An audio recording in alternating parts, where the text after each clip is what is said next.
Good morning, everyone.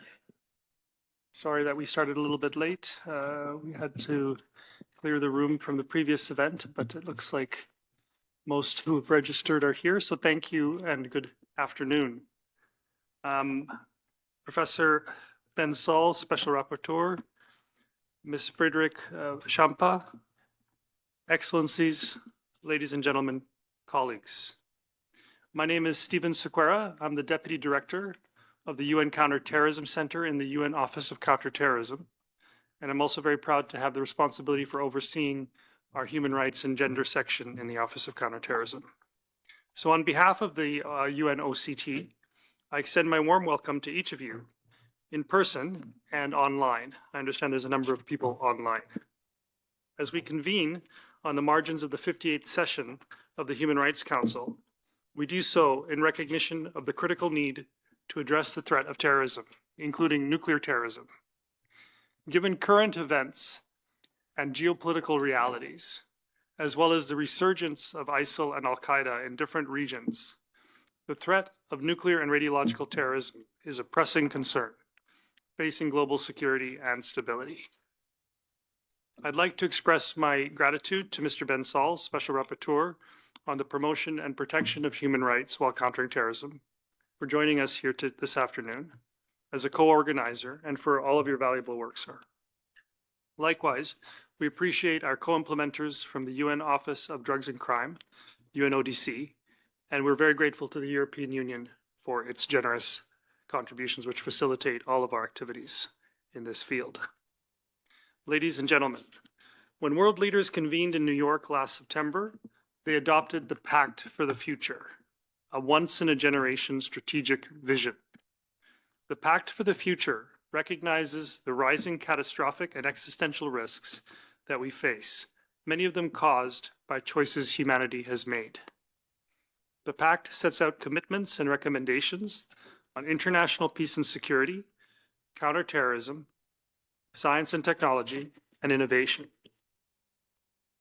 A year earlier, in 2023, the General Assembly adopted the 8th review of the Global Counterterrorism Strategy and called upon all member states to prevent the acquisition by terrorists of nuclear, chemical, and biological materials, and to support international efforts under the auspices of the United Nations. Ladies and gentlemen, the consequences of nuclear terrorism would be catastrophic. Beyond loss of life and infrastructure, the impact on health and the environment would be devastating. To better understand this threat, the UN Office of Counterterrorism, in collaboration with Interpol, conducted regional studies on violent non-state actors and their potential access and use of chemical, biological, radiological, nuclear, and explosive materials. Through these studies, we discovered that radiological terrorism is becoming increasingly possible due to the broad availability of radiological materials in civilian and industrial arenas. A full-scale nuclear attack by violent non-state actors does remain a low probability event, but the potential for this cannot be discounted. Let me highlight two key principles to help guide efforts going forward. First, prevention and suppression of nuclear terrorism must be approached through a comprehensive and coordinated strategy. This includes enhancing regional and international cooperation and ensuring whole-of-government, whole-of-society approaches domestically. This means strengthening legal frameworks, improving the security of nuclear materials, and ensuring that individuals and organizations implicated in nuclear trafficking and terrorism face accountability. Second, it is important for human rights to remain a key pillar of all counterterrorism efforts. Heavy-handed measures drive grievances, weaken cooperation, and ultimately undermine security. When counterterrorism efforts uphold human rights, the rule of law, and accountability, they can build trust, resilience, and collective action. This in turn strengthens the ability of member states to prevent nuclear terrorism effectively. In this context, I'm proud to highlight our project on supporting the universalization and effective implementation of the International Convention for the Suppression of Acts of Nuclear Terrorism, or ICSANT, Through outreach and capacity building, the project aims to ensure that there is no safe haven for those who commit or seek to commit terrorist or other criminal acts involving nuclear or other radioactive material. The project integrates important human rights considerations, emphasizing the protection and safeguarding of fundamental freedoms and upholding the rule of law, thereby ensuring the full respect for human rights while addressing nuclear terrorism. The United Nations remains committed to ensuring that security and human rights go hand in hand, so through this balance, we can build a safer and more secure world for all. The fight against nuclear terrorism requires multilateral collaboration, strong political will, and a unified commitment to both security and human rights. And I'm really happy to see the good distribution of representatives from member states and civil society here this afternoon. So I look forward to this fruitful discussions and opportunities for collaboration. With this, I'd like to thank our colleagues from the UN Office of Drugs and Crime, Mr. John Brandolino, the Director of the Division for Treaty Affairs, Ms. Maria Lorenzo Sobrado and her team for their successful collaboration. And Mr. Brandolino has sent us a recorded message, which we'll play now. Excellencies, distinguished guests, ladies and gentlemen, it is a great honor to welcome you all today on behalf of the United Nations Office on Drugs and Crime to this important event. Let me begin with expressing our appreciation to the European Union for funding this activity and for continuously supporting our efforts to promote the International Convention for the Suppression of Acts of Nuclear Terrorism, known as ICSANT. I would also like to thank our colleagues from the Office of the High Commissioner for Human Rights for providing support for this initiative. The threat of nuclear terrorism is one that cannot be overstated. In an era where the potential misuse of radioactive material and technologies poses a significant security risk, the possibility of this material falling into the hands of non-state actors is a grave concern for the international community. At the same time, the international community has long recognized that effective counterterrorism efforts must be grounded on the respect for human rights and the rule of law.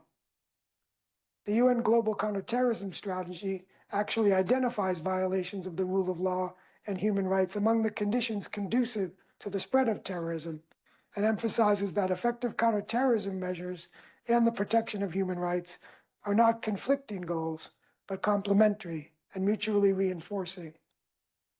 ICSANT, an essential instrument that forms the backbone of our efforts to combat terrorism, is designed to criminalize certain conduct involving radioactive material, including for terrorist purposes. In line with other counterterrorism instruments, ICSANT explicitly includes provisions to ensure that the obligations it establishes are implemented in full compliance with international law and with due respect for human rights. Excellencies, ladies and gentlemen, our office seeks to integrate human rights standards into all aspects of our counterterrorism-related assistance. For example, UNODC has, among other things, developed a training module for law enforcement and criminal justice officials on human rights and criminal justice responses to terrorism, in cooperation with the Office of the United Nations High Commissioner for Human Rights. Thank you to the UN Special Rapporteur on the promotion and protection of human rights and fundamental freedoms while countering terrorism, as well as OHCHR and UNOCT colleagues for contributing to this discussion. Today, we have a unique opportunity to deepen our understanding of how nuclear terrorism can be prevented and suppressed in a way that respects human dignity and fundamental freedoms. I wish you a productive discussion. Thank you. Thank you to UNODC and Mr. Brandolino for that message. I'd now like to recognize Ms. Friederike Champa, head of the Human Rights Section of the Delegation of the European Union in Geneva, and to the European Union for co-sponsoring today's event, demonstrating their commitment to countering nuclear terrorism and protecting human rights. Ms. Champa, the floor is yours. Thank you, Chair. Special Rapporteur, the organizers and colleagues. It is a great pleasure to be here today and to see this important topic being brought to Geneva during the Human Rights Council. First and foremost, I would like to reiterate the EU's continuing strong support for the work of the UNODC in promoting the universalization and effective implementation of the International Convention for the Suppression of Acts of Nuclear Terrorism, ICSANT. I'd also like to underline the EU's strong and long-lasting partnership with the UN on counter-terrorism, with UNOCT taking a UN coordination role. ICSANT remains a key international nuclear security instrument to prevent and prohibit terrorist and other criminal conduct by non-state actors involving nuclear and other radioactive materials. And while we stress the importance of suppressing nuclear terrorism, it is indeed equally important that we focus on upholding human rights while doing just that. Numerous UN and Human Rights Council resolutions and previous speakers today have underscored that human rights do not compete with states' objectives to combat terrorism, but complete and reinforce these goals in a positive way. Counter-terrorism measures must uphold human rights, not just by choice, but because it is a necessity in order to effectively address the underlying causes of terrorism and for preventing grievances of local populations against governments that feed into terrorist narratives. Moreover, we must continue insisting on inclusion of civil society in all phases of countering terrorism. Civil society plays an essential role in fighting terrorism. Effective CT strategies strengthen civil society and do not weaken nor target it. Undue restrictions on the work of civil society are counterproductive, undermining governments' stated security objectives. Ultimately, there is need to develop oversight and accountability measures for counterterrorism regimes and bodies in order to ensure that states do not misuse counterterrorism and counter-extremism related legislation and provisions, including through the use of new technologies. The EU, as co-chair of the Global Counter-Terrorism Forum, has supported the creation of the Brussels Memorandum on Oversight and Accountability. This document provides guidance and tools to ensure that counter-terrorism measures are effective, transparent, and grounded in the rule of law.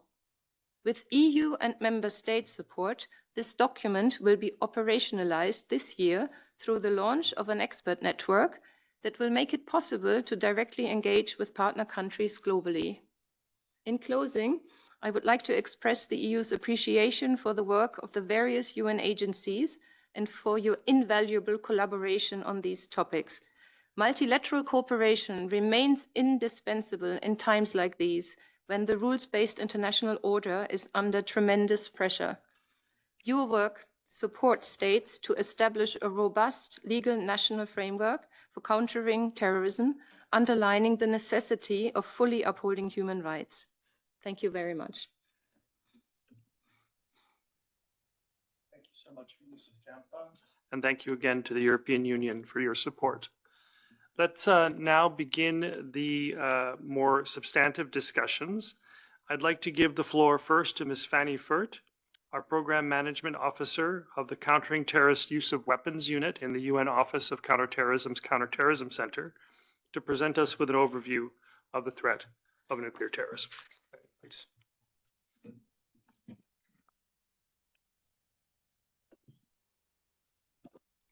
Thank you very much, Stephen. Distinguished delegates, dear colleagues in person and online. My name is Fanny Fer and I represent the Countering Terrorist Use of Weapons unit of UNOCT. I'll give you a short overview of the radiological and nuclear threats, its impact and role of the international community with this regard.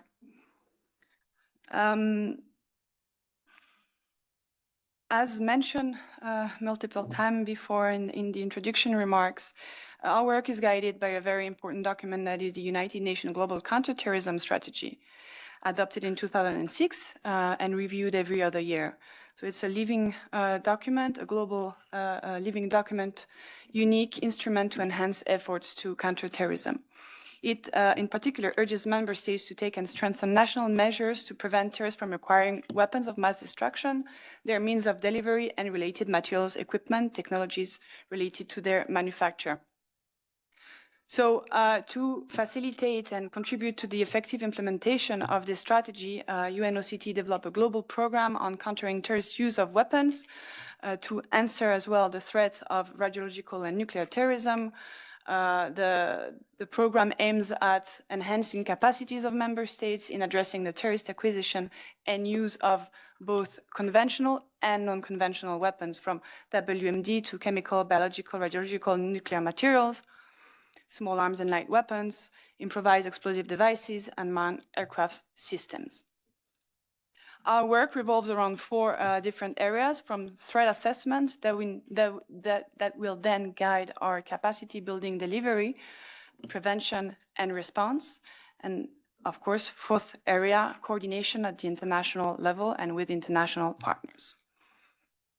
Diving a little bit more into the threats of radiological and nuclear terrorism, I will mention, give you findings from threat assessments that we conducted together with Interpol, as underlined by Stephen.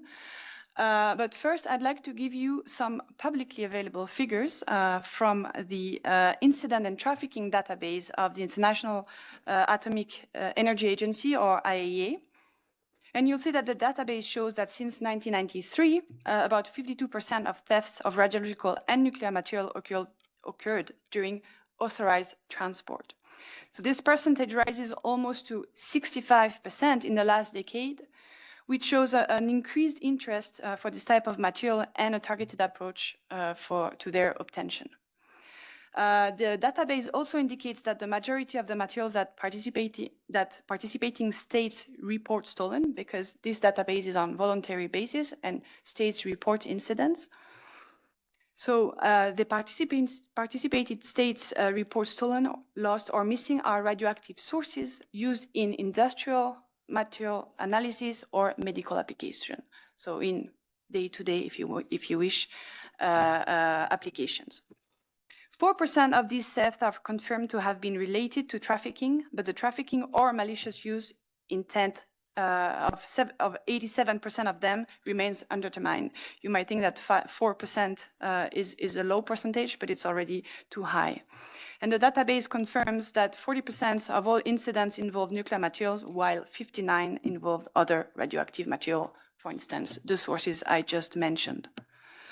So in view of this, the Counterterrorism Center of UNOCT and Interpol have conducted extensive studies on violent non-state actors' capabilities to access, use, synthesize, and weaponize cyber materials.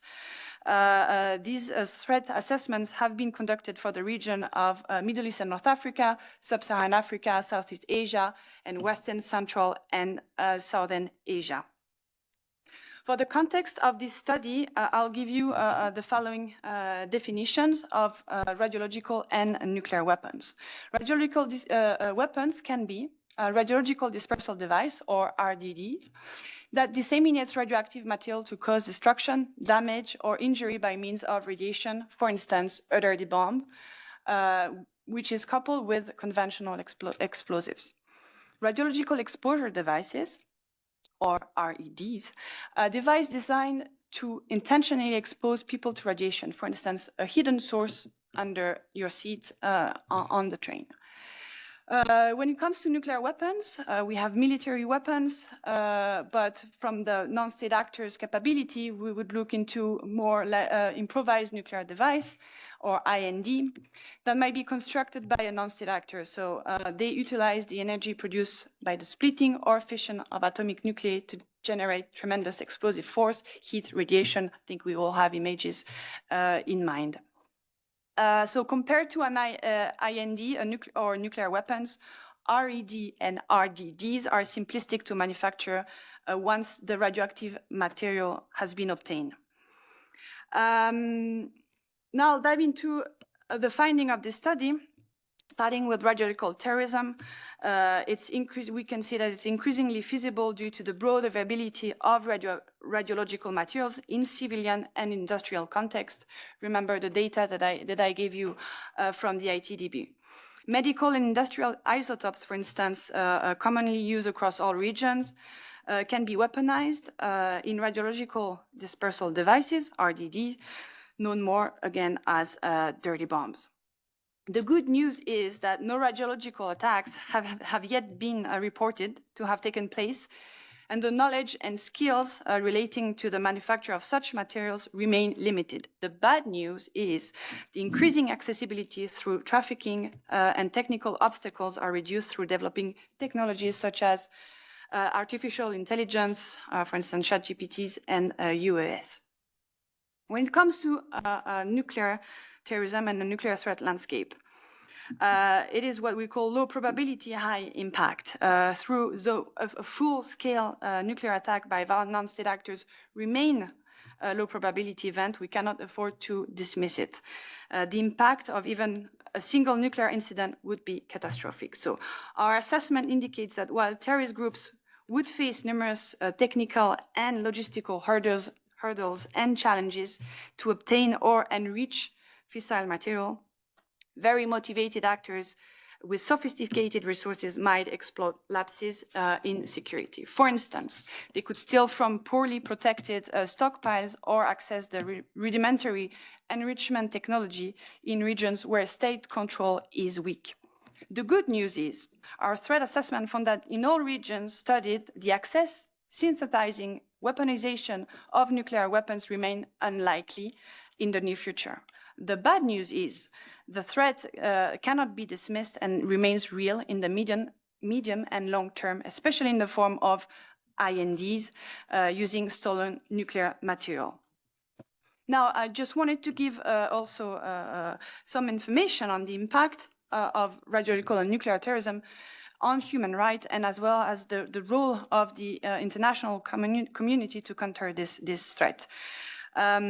An attack involving radiological materials such as dirty bomb would unleash far-reaching psychological and social consequences. And unlike conventional attacks, the physical and health damage from such an incident may be limited when we're talking about radiological material. However, the psychological toll of the population would likely be severe and lasting on health, access to essential services, food, water, and often causing displacement. Terrorism also has a direct impact on human rights with consequences for the enjoyment of right to life, liberty, physical integrity of individuals, especially victims of terrorism. So no country can address this threat alone, and international cooperation remains key, including strengthening international legal instruments, for instance, the International Convention for the Suppression of Nuclear Terrorism, or ICSANT. And you will get more information on this key instrument just right after this. Second is enhancing member states' capacities. International community, including members of the UN Global Counterterrorism Coordination Compact, are working to enhance member states' capacity to counter terrorism. And last but not, not last, one other slide, wanted to mention, sorry, let me go back. Yes, a very important project that was just mentioned by Stephen on capacity building together with our colleagues from European Union and UNODC on universalization and effective implementation of ICSANT through outreach, through national trainings, through regional workshop and tabletop exercises involving government officials and more than 120 member states. Now, last but not least, just a few words on UNOCT human rights and gender section, which provide technical assistance, coherence, oversight, and quality assurance across the Office of Counterterrorism Policy, Coordination, and Programmatic Function, including 2 different projects within UNOCT, including the Countering Terrorist Use of Weapons unit. So thank you very much, and I'll leave the floor to our colleagues. Thank you so much, Fanny. Let me turn now to Ms. Maria Lorenzo Sobrado, head of the CBRN Terrorism Prevention Program, the Terrorism Prevention Branch at UNODC, and Ms. Francesca Andrian, Program Officer of the Terrorism Prevention Program of UNODC, to deliver their presentation on ICSANT. Thank you. Thank you, Mr. Siqueira, UN Special Rapporteur, Professor Ben Saul, Ms. Champa. Thank you to the European Union for making this event possible, thanks to your financing. distinguished audience, online and in person, it is a great pleasure to be here today to speak on behalf of UNODC about this important topic. UNODC's CBRN Terrorism Prevention Program currently promotes ICSANT thanks to complementary and synergistic projects funded by Canada, the European Union, and the USA. I will not go into much detail on the convention. It was adopted in 2005 and entered into force in 2007. And as of this month, with Ecuador being the latest party, we have 127 parties to it.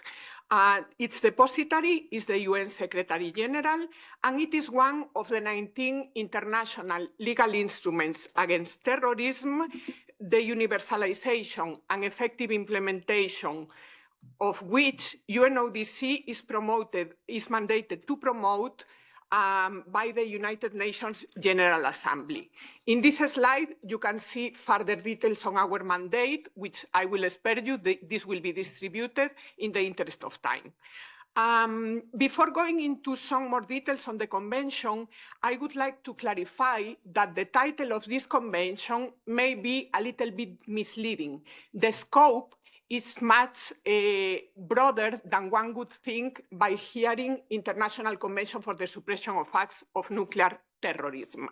This convention covers unlawful and intentional conduct involving nuclear and other radioactive material used for peaceful and also military purposes.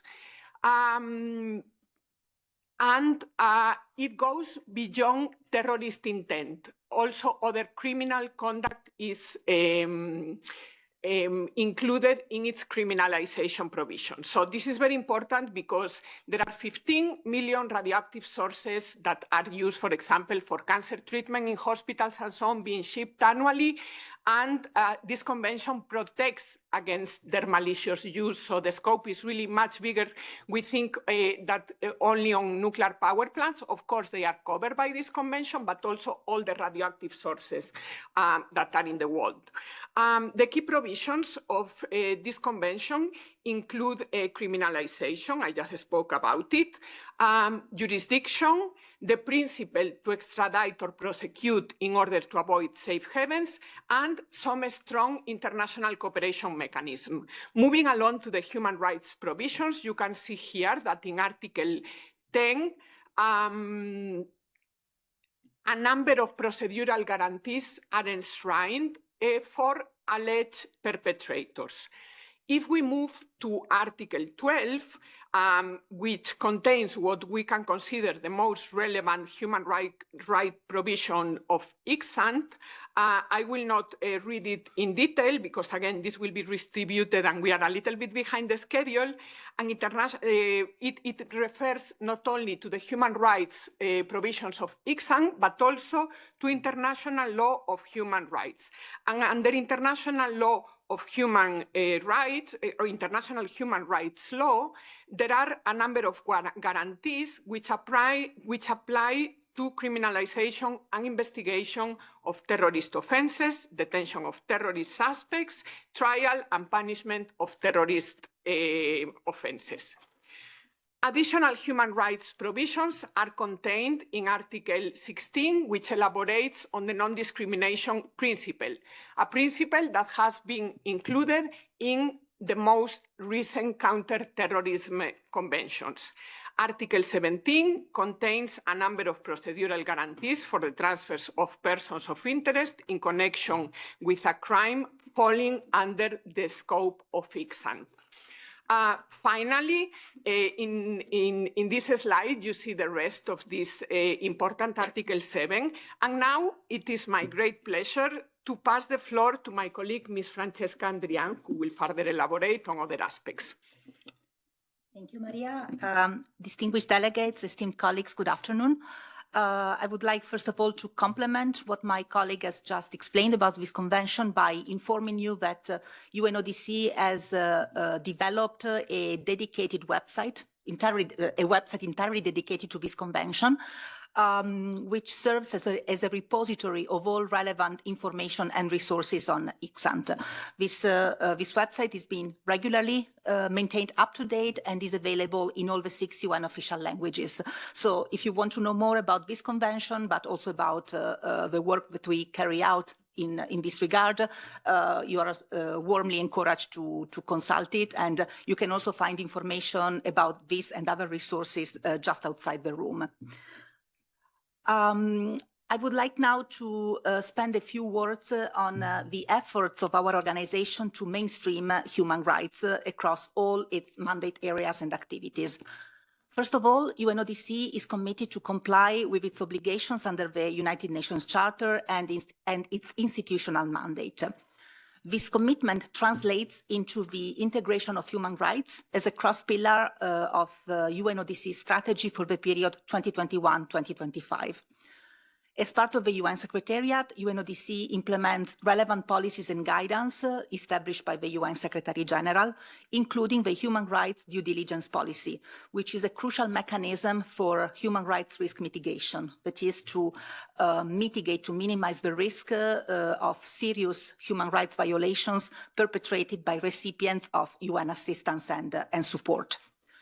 By mainstreaming human rights across all our mandate areas, our organization actively works towards reducing the risks of human rights violations, also in response to a strong internal demand for more comprehensive guidance, training, and practical operational and policy tools for integrating human rights.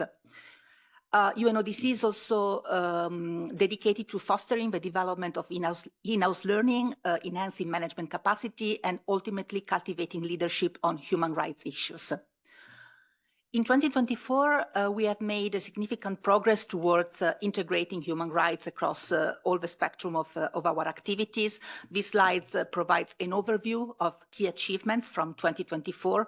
I will not go too much into detail in the interest of time. I would just like to mention, by way of example, a dedicated website on human rights, the launch of the Human Rights Knowledge Portal, and the development of a number of practical tools and resources, and enhanced cooperation on human rights with key stakeholders and partners, including colleagues from OHCHR. Of course, UNODC's efforts to mainstream human rights apply also to our work to prevent and counter different forms and manifestations of terrorism. So we integrate human rights perspectives and considerations into the provision of our counter-terrorism related legislative assistance and capacity building services. More specifically, we support our member states to ensure that their national counter-terrorism measures, policies, and legislations are in line with human rights law, and they are grounded on the rule of law. UNODC's approach, the application of the human rights-based approach takes place at every stage of the program cycle. So from assessment to design, implementation, monitoring, and evaluation. And of course, we work to make sure that our counterterrorism programming is in line not only with international human rights law, but also with the international legal framework against terrorism, which in specific circumstances identifies permissible limitations or restrictions to certain human rights. Last but not least, I would like to mention an important principle that guides UNODC's work, not only in our counterterrorism work, but in our work in general, which is the leave no one behind principle, according to which UNODC takes into account the specific needs and circumstances of certain individuals or groups that face specific and intersecting forms of discrimination, such as, for example, women and children. Go back. Just a moment. I would just like to quickly mention two important resources that are particularly relevant for this discussion. Two manuals that belong to UNODC's counter-terrorism legal training curriculum, one on human rights and criminal justice responses to terrorism, and the other one on the international legal framework against CBRN terrorism, which of course includes also a chapter dedicated to ICSANT. And last slide, I promise, just to mention that our work contributes to the achievement of several of the UN's Sustainable Development Goals, in particular SDG 16 on peace, justice, and strong institution. And with this, we thank you for your attention. Thank you so much. And again, apologies and thanks to all the delegates for your time this afternoon. I know you're all running from event to event. We will need to leave this room at 2 o'clock sharp. So I'm going to try to move things along, but without further ado, recognize Mr. Ben Saul, the Special Rapporteur for Human Rights while Countering Terrorism, and give the floor to you for your remarks, sir. Thanks so much, Stephen, and good afternoon, Excellencies, distinguished guests. Normally, I like to start my presentation with a joke, but after hearing the sobering presentation this morning, nothing so funny about nuclear terrorism. Nothing under your chairs, I hope. And I mean, I acknowledge Marshall Islands over here, a victim of the use of nuclear material historically. Thank you, UNODC, OCT, and the EU for supporting this event and for mainstreaming human rights in all that you do, which is so important, and for bringing your expertise to share with us, the human rights community here in Geneva. I think it's also a timely event because with geopolitics as it is, I think there are real risks of nuclear proliferation and with that diversion, which could lead to the kinds of acts we're concerned about today. Now, when the first of the 19 counterterrorism conventions were adopted in the late 1960s, little attention was given to the protection of human rights. Luckily, in the last half century since then, human rights have assumed a greater prominence in the conventions and protections have been incrementally strengthened. All of the instruments must be interpreted consistently with states parties' existing international law obligations under not only human rights law, but humanitarian law and refugee law. And none of the terrorism instruments attempt to contract out of these fundamental obligations.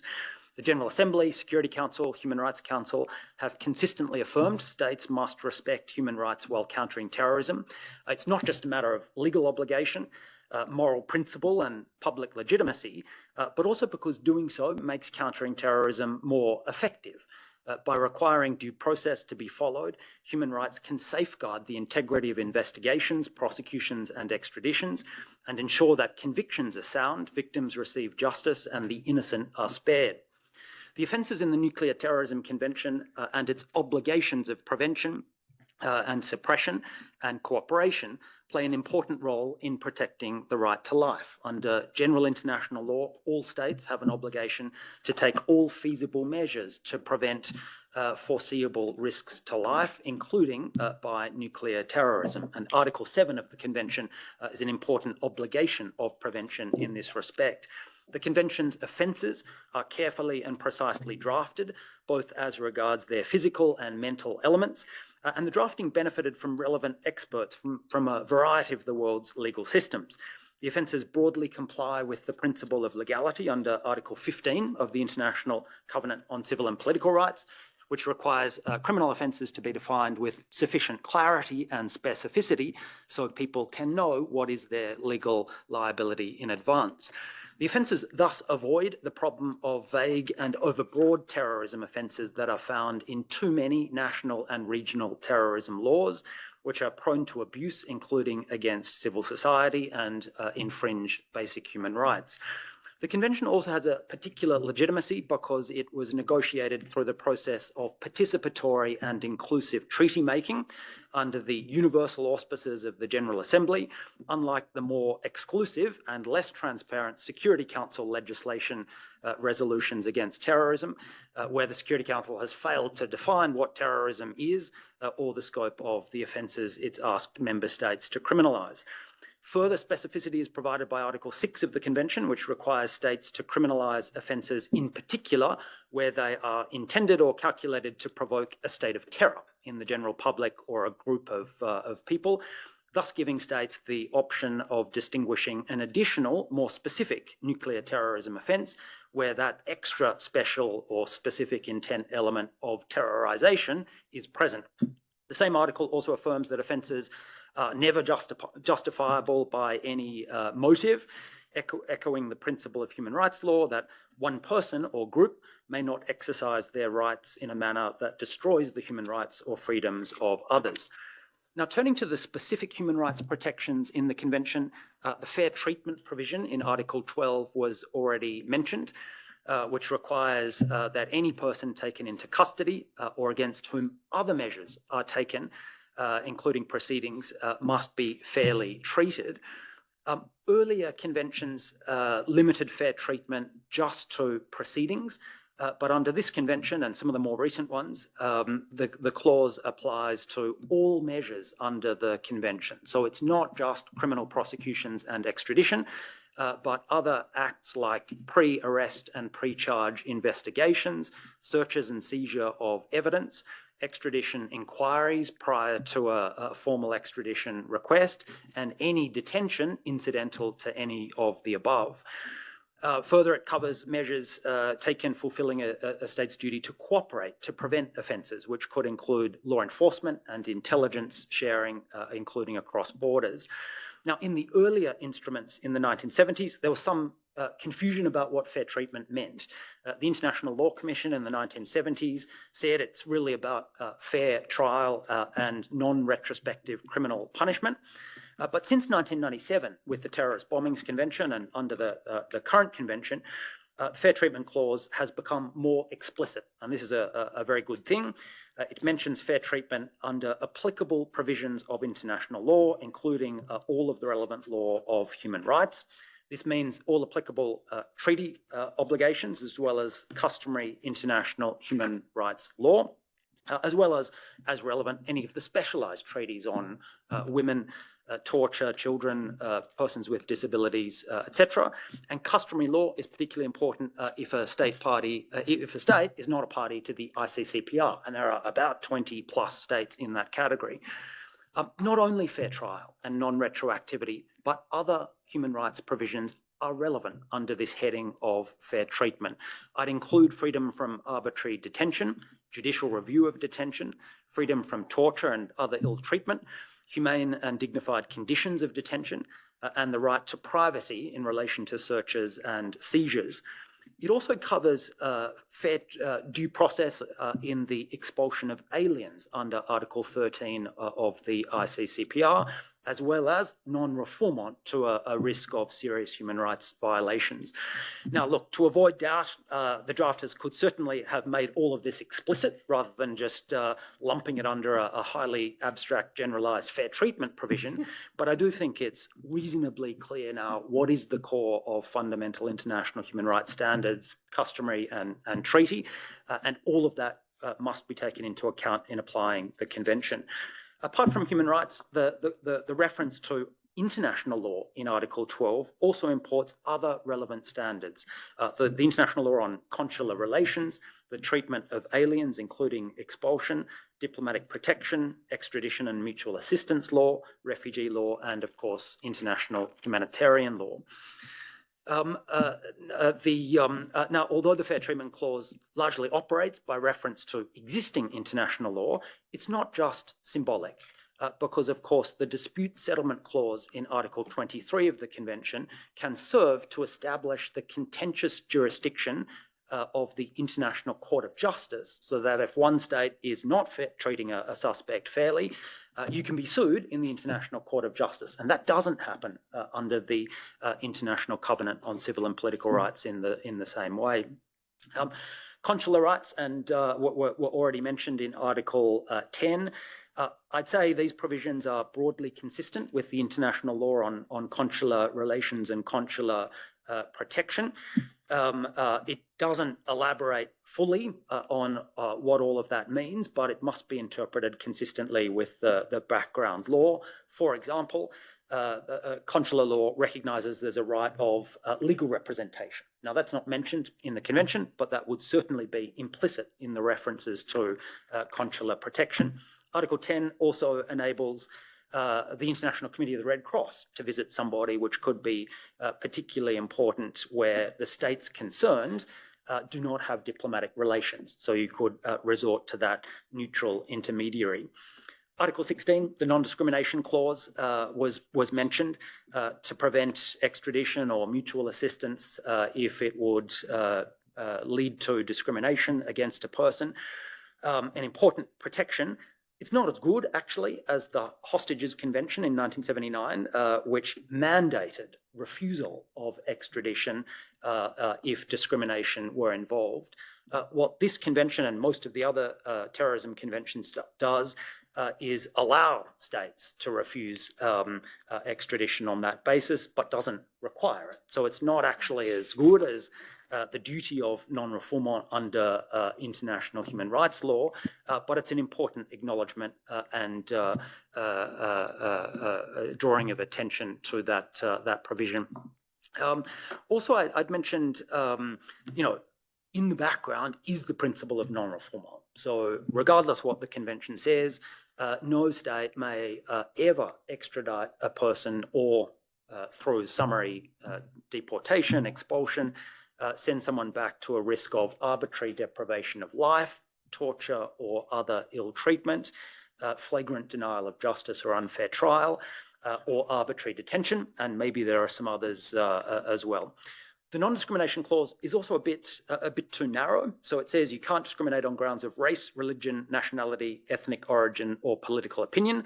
But these days, human rights law has moved on, and the ICCPR and other instruments would add to that list these days discrimination on the basis of colour, language, opinion, social origin, property, birth, other status, minority status, age, disability, marital status, place of residence, sexual orientation, and so on. So I think there's a bit more work to be done there. Article 17 was mentioned, an important protection if there's a witness who wants to appear in a foreign proceeding who's detained in your custody. You can only transfer that person as a witness if they give informed consent. So that's a pretty important protection. In addition, they get immunity from prosecution or detention for other reasons in the foreign state after being transferred. Fifthly, I'd mention Article 4 of the Convention is the General Savings Clause. Nothing in the convention shall affect, obligations of states under existing international law, the UN Charter, blah, blah, blah. Affirmations of international law are always welcome. They're music to my ears. At the same time, I'd say this is a creature of overabundant drafting caution flowing from political tensions during the drafting. Really, there are no provisions in the convention which would conflict with general international law, human rights, etc. It's really unnecessary, but at the same time, always good to remind states of their obligations. Just to wrap up, I'd mention also other provisions in Article 4. 4 paragraph 2 excludes the activities of armed forces in armed conflict. So, bombing nuclear facilities in Ukraine is not covered by the convention as nuclear terrorism. But why that's important, I think, is because it appropriately leaves the regulation of armed conflict to the special law, humanitarian law, and doesn't get in the way of it, which can have some unintended consequences. Article 4.3 also, I'd mention, makes the point that even though we exclude armed conflict, that doesn't mean the convention is saying violations of IHL are fine. Nothing in the convention is condoning or authorizing stuff which might be illegal under international humanitarian law. So, to conclude, the convention highlights some key human rights protections that are essential when criminalizing nuclear terrorism. Some of its provisions improve on some of the earlier counter-terrorism convention's provisions. Like other instruments, the convention's references to human rights are nonetheless Spartan and generalized. So in national implementation, states must be careful to interpret and apply the Convention consistently with the wider corpus of international law, including human rights, humanitarian and refugee law, and should encourage states with whom they cooperate or over whom they have influence to do the same. Thank you very much. Thank you so much, Ben, for that. Wonderful exposition of some of the detailed elements that are in the convention. We have to wrap up in about 2 minutes, but let me just conclude by urging any of you who have more detailed questions or would like to know more about the offerings that we provide as UNODC or UNOCT to support member state adherence to the convention. You can meet us just outside. We'll be available. Fanny, Francesca, thank you so much for all of the comments this afternoon. And Ben, thank you for being with us. And Madam Champa, thank you so much as well. Have a good afternoon, everybody.